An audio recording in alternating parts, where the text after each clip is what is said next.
Varicose veins కి సరైన చికిత్స కోసం సంప్రదించండి ఎవిస్ హాస్పిటల్. నమస్తే రమ్మగారు. నమస్తే జయ. రమ్మగారు, బ్రహ్మీ ముహూర్తం అంటాం. ఆ సమయంలో లెగిసి మనం దైవారాధన చేసినా లేకుంటే పిల్లలు చదువుకున్నా అసలు లేవటమే చాలా ముఖ్యం.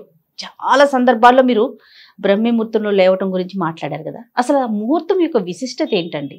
మనకి సూర్యుడితో పాటు కదా మన సైకిల్ వెళ్ళేది. అవును, ఇది జనరల్ గా చెప్పుకుందాం మనం. బ్రాహ్మీ ముహూర్తము, దాని ప్రాశస్త్యము పెద్దవాళ్ళు ఎవరైనా చెప్తూనే ఉంటారు. మనం సూర్యుడితోటే మాట్లాడుకుందాం. ఈ సూర్యుడిని హోరా కాలాలు అని చెప్తుంటారు. ఈ హోరలు ఏంటంటే ఒక్కొక్క గ్రహం ఒక్కొక్క సమయంలో యాక్టివ్గా ఉంటుంది. వరుసగా హోరలు మారుతూ ఉంటాయి. ప్రతి రెండు గంటలకి చొప్పున మారుతూ ఉంటాయి, లేదా గంటన్నర చొప్పున మారుతూ ఉంటాయి. ఈ సమయంలో ఈ సమయాల్ని బట్టి మన శరీరంలో ఉన్న అవయవాల పనితీరు కూడా బాగుంటుంది. అవునండి, సూర్యుడి సైకిల్ తోటి బాగుంటుంది. అందుకని మన భోజన వేళలు కూడా దానికి తగ్గట్టుగా రాత్రిపూట తక్కువ తినాలి, మధ్యాహ్నం హెవీగా తినండి, పొద్దున పూట ఇలా తినండి. ఇవన్నీ మనం సైకిల్ని బట్టే కదా చెప్పారు. అవునా? ఇప్పుడు ఈ బ్రాహ్మీ ముహూర్తం అనేది ఎప్పుడు వస్తుంది? తెల్లవారుజామున 3:30 నుంచి 3:30కి బ్రాహ్మీ ముహూర్తం.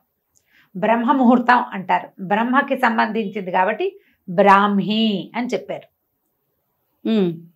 బ్రహ్మ ముహూర్తం, బ్రహ్మకి సంబంధించిన ముహూర్తాన్ని బ్రాహ్మీ ముహూర్తము అంటారు.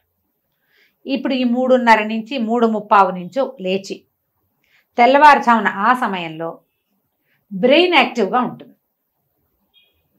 సూర్యుడు రావడానికి ముందు, ఆయన రావడానికి ముందే కదా ఇదంతా జరిగేది.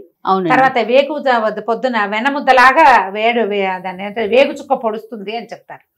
ఆ చుక్క పొడిచేసరికల్లా మనం ఈ సైకిల్తో పాటు ఎవడైతే సూర్యుడితో పాటు లేచి సూర్యుడితో పాటు రోజంతా తిరిగి సాయంకాలం పడుకుంటాడో వాడికి బ్రెయిన్ యాక్టివ్గా ఉంటుంది. ఇప్పుడు దీనికి 3:30కి లేవాలనుకుందాం. దానికి ఎప్పుడు పడుకోవాలమ్మా? వాడు ఎప్పుడు తినాలి?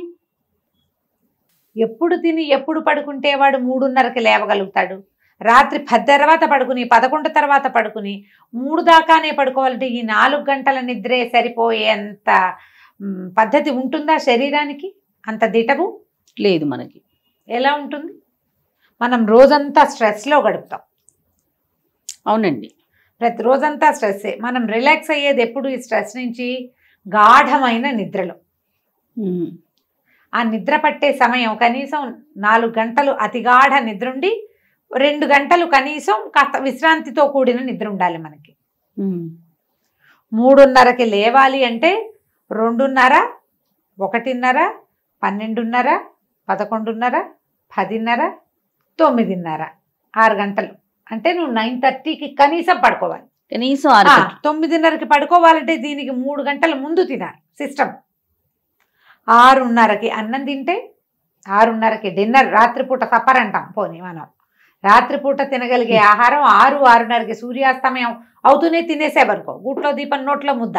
అవును తిన్నావనుకో, అప్పుడు నువ్వు 9:30కి పడుకోగలవు.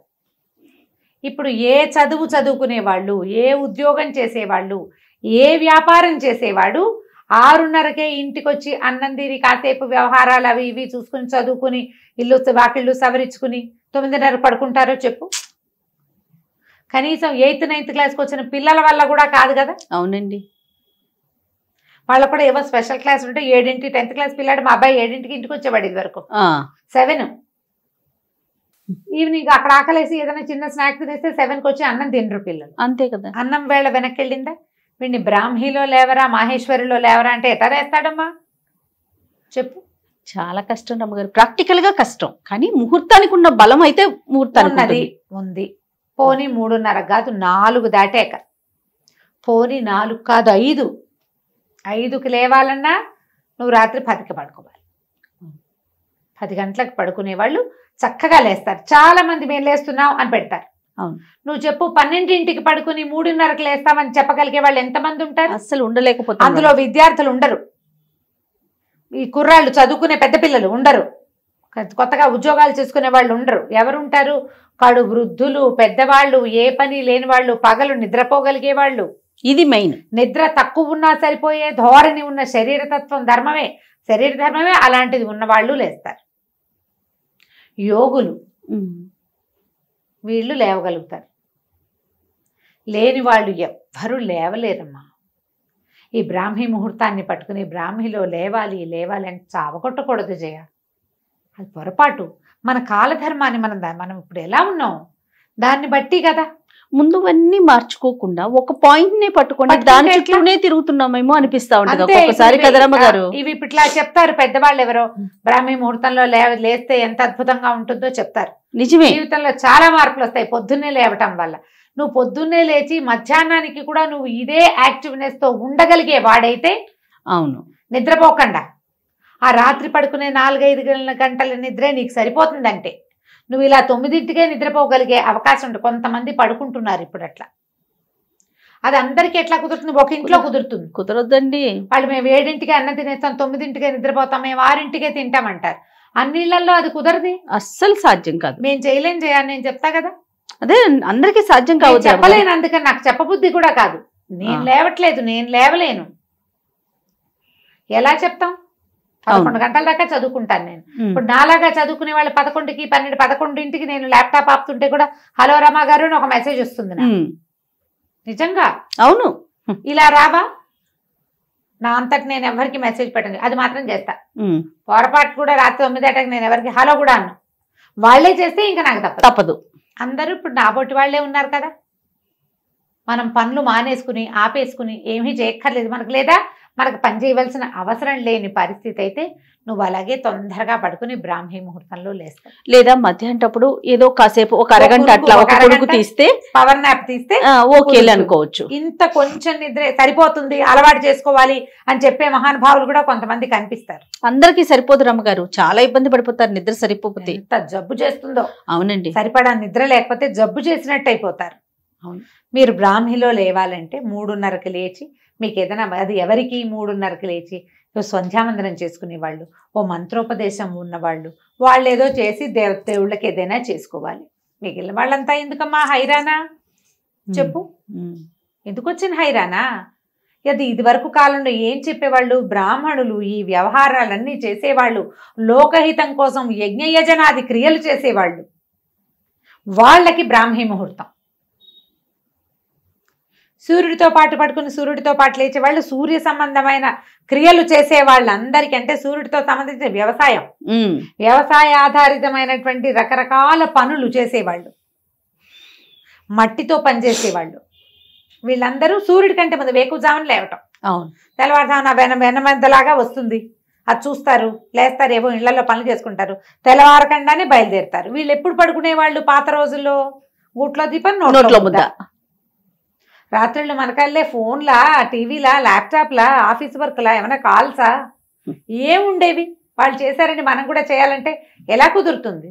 ఇలా కంపెల్ చేయకూడదేమో అనుకుంటాను జయ. నా మటుకు నేను చెప్తున్నా కదా, మనం ప్రజల్ని మోసం చేయకూడదు, బలవంతం చేయకూడదు, చెప్పాలి. ఇది ప్రాక్టికాలిటీ. అవును, అవ్వందాన్ని అయిపోతుంది, చేసేయాలి, అదే కరెక్ట్ కాదు అంటే అది మారేడికాయ చేయటం కదా. మీరు ఇప్పుడు పొద్దున్నే లేచి ఆ సమయంలో లేవటం వల్ల జాగృతమయ్యే జీవశక్తి ఏంటో మీరు తెలుసుకోదలుచుకుంటే దానికి ముందు రాత్రి పెందరాళే పడుకోవటం మొదలు పెట్టండి. దానికి ముందు తినటం మొదలు పెట్టండి.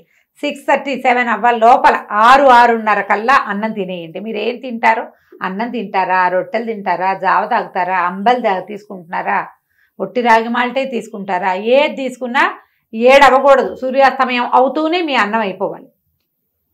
9-9:30 కల్లా నిద్రపోండి. దానికి అరగంట ముందే స్క్రీన్ టైం ఆపేయండి.